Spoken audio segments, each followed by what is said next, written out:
Okay, did anyone order some heart-pounding football games? Because NFL Week 8 certainly delivered.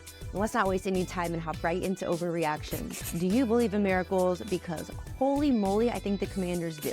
In the battle of the first and second picks of this year's NFL draft, it was Jayden Daniels and Washington that literally snatched the win away from Caleb Williams and the Bears. In an insane last 6 seconds of the game, Jayden Daniels heaved it up and met the end zone in the most storybook ending imaginable. Not to mention, this is Daniels coming off a rib injury from last week. The Bears had a late fourth quarter touchdown, which they assume ended the game, but the Commanders had a different idea. Does this matchup solidify the debate that Jayden Daniels is the best rookie quarterback of this class over Caleb Williams? Honestly, I'm completely shocked that Aaron Rodgers didn't retire at the podium after this loss to the Patriots. With 2 back-to-back divisional losses and falling to 2-6, the odds of them even becoming a wildcard team are withering away. To lose to a quarterback rotating New England team is not only embarrassing, it's detrimental to your season. Devontae Adams hasn't added any of the past Green Bay pizzazz to this offense, and Aaron Rodgers couldn't work his veteran magic to turn that 30-second drive into points. If you ask me, this team is crashing and burning, and no one has a fire extinguisher.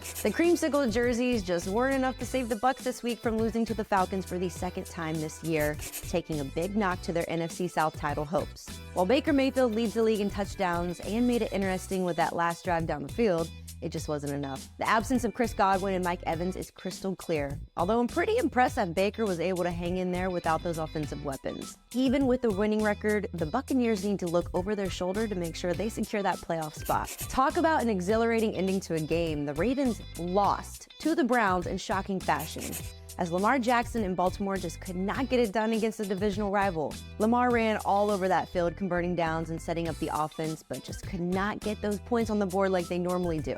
I don't know if it was Jameis Winston's backup superpowers or Lamar just having an off day, but either way, if the Steelers pull out a Monday night win against the Giants, the Ravens got to get nice and comfortable in second place. The Browns are mostly acting as spoilers right now, but with Winston in and Watson out, Cleveland has a lot to consider at quarterback.